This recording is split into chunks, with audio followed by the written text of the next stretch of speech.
लाडकी बहीण योजनेतून 90 लाखांहून अधिक महिलांची नावं वगळण्यात आल्यानं सत्ताधारी आणि विरोधकांमध्ये आरोप प्रत्यारोप सुरू झालेले आहे। पाहूयात।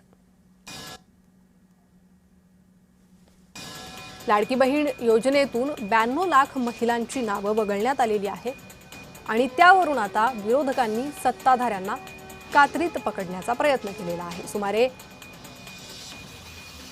92 लाख महिलांना या योजनेतून वगळण्यात आल्याची आकडेवारी समोर आलेली आहे आणि त्यामुळे आता विरोधकांकडून सत्ताधाऱ्यांवर टीका होऊ लागलेली आहे, आरोप प्रत्यारोप करण्यात येत आहे।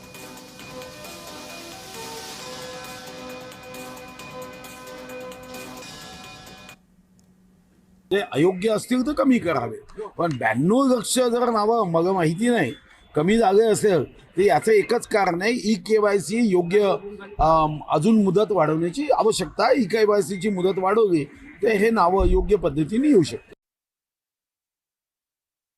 नाही, हे खरं आहे की सरकारची आता ऐपत नाही। ज्यावेळेस निवडणुका होत्या त्यावेळेस सरसकट दिलं, त्यावेळेस अटी शर्ती लावल्या नाही आणि आता मात्र अटी शर्ती लावून लाडक्या बहिणींना वगळण्याचं पाप हे सरकार करत आहे।